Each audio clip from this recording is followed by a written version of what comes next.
Netflix sucks. That fight sucked so bad that it has made me re-log into my YouTube account after 2.5 months. I forgot the password, man. I had to reset that shit just to vent about how much I do not like Netflix after what I just witnessed. If you don't know what I'm talking about, somehow, I'm talking about the Jake Paul versus Mike Tyson fight. A fight that has been advertised for, I feel like, over a year now. It's been delayed several times, but it's very popular because it's, I guess, the peak of modern day boxing. All right, back in the day, you would have two of the best in the world, and people would talk in funny voices, and they'd be like, in one corner, we have Evander Holyfield, and they'd fight. All right, heavyweight fight. Everyone would listen on the radio or some shit. Nowadays, you have very, very famous social media stars who are maybe pretty good at boxing, but you can't really tell because they don't go up against really good boxers, against washed up famous boxers. Okay, it happened Logan Paul versus Floyd Mayweather, and now it is happening again. Jake Paul, I think age 27, who just went up against Mike Tyson, aged 58. Which is illegal, by the way. As someone who tried to set up a boxing event, there's a 10-year age difference maximum for almost every single state, except for the great state of Texas, which allowed this fight and sanctioned this fight to happen. And I'll tell you right now, it shouldn't have happened. Now, all the experts would have told you going into this fight, this is going to be a Jake win. Perhaps a Jake knockout, because the 10 fights he's won have all been by like KO or knockout by time or something like that. And I wasn't interested, right? Until this clip. I was browsing YouTube Shorts, and I see Mike Tyson doing an interview with a child. And the child asks, for the first time, what type of legacy would you like to leave behind when it's all said and done? Pretty normal question. I get it. You're asking a living legend. He responds, Well, I don't know. I don't believe in the word legacy. I just think that's another word for ego. That's just some word everybody grabbed onto. Now it's used every 5 seconds. It means absolutely nothing to me. I'm just passing through. I'm going to die, and it's going to be over. wow. So, Mike Tyson's different, man. He's a stone cold killer, all right? This is not like Floyd Mayweather or Dylan Dennis or Logan Paul. It's not someone who can be bought out by money. I did not believe in my mind Mike Tyson was signing up to do this just for money. I feel like he wanted to prove something, It's like a retired cop back for one last job. So, yeah, fool me once, shame on you when I watched the Logan Paul versus Floyd Mayweather fight. Fool me twice. I made a video a year ago after I felt like I got scammed watching the Logan Paul-Dylan Dennis fight.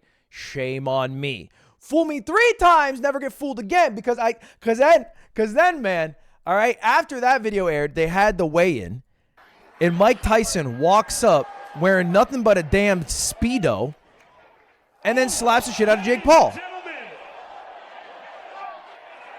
Now, what I did not realize is that would be one of the first and last times Mike Tyson would ever hit Jake Paul. Before we get to the fight, let's talk about the live streaming experience, okay? Because I believe Netflix got hit with a reality check. This was the live streaming experience for 95% of people. So many people tried to watch this fight. Netflix clearly wasn't able to handle the server load. And so the streams would buffer, they would crash several times. Just me personally watching, I had to close out, reopen. Meanwhile, people were streaming from the venue perfectly on Twitter. They would just stream on their phone. That would work great. But the issue is Netflix, not so good at live streaming. All right, they found out it's a little bit harder than 9 to 5. The crazy thing is they should have known this. This happened last year because they tried doing a live streaming event for Love is Blind, the reunion.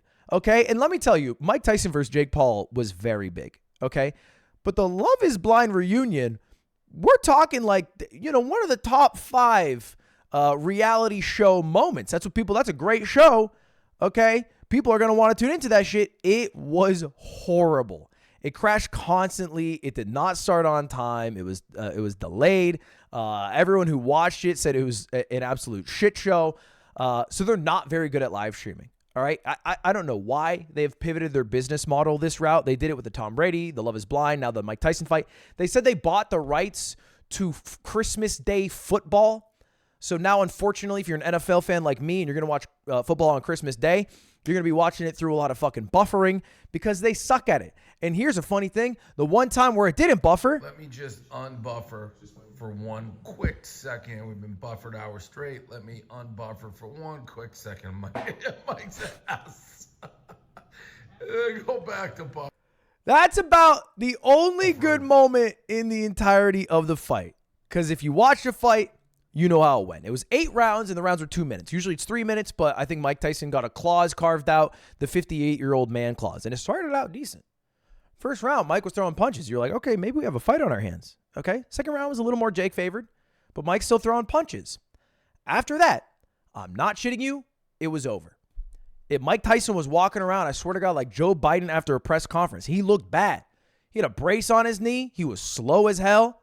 And it was basically a game of, will Jake Paul knock this old man out, not a fight between two men.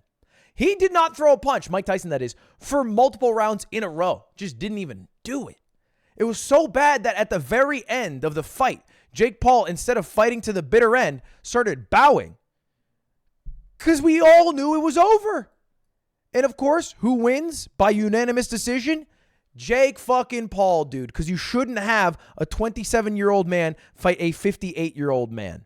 Okay? I don't know what Netflix is doing, man. I don't know. They're spending so many billions and billions and billions of dollars, and it's an absolute shit show. It's an absolute shit show what they're doing.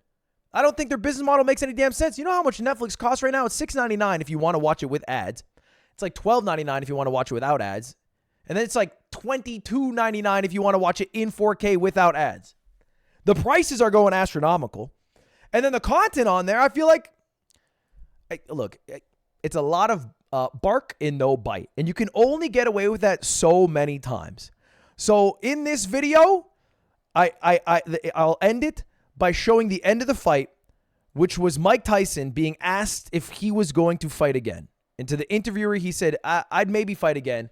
I don't know. Jake Paul seems like he'd be fun to fight. Logan, I think he said you might Or excuse me, Logan Paul. Logan Paul seems like he'd be fun to fight. And then this is what happens. be next. Motherfucker, I'll kill you, Mike. Oh, please, no. He said, motherfucker, I'll kill you, which, you know, to be fair, Mike, he called me a blockhead beta bitch. So we're both in the same camp. Me and Mike Tyson, we're both the same, him and I. And my takeaway, I will not be fooled again. All right. I will no longer be tricked into watching a Paul fight. I will no longer be tricked into watching a Paul fight. Anyway, that is it. I'm going to keep this video under 8 minutes. So there's no mid-roll ads. Maybe I'll post more Mogul mails. I've heard there's some shit going over on Twitch. We'll see. All right. See you later. Goodbye, everyone. Goodbye. That's it. Goodbye. Fuck you, Netflix. All right. Goodbye.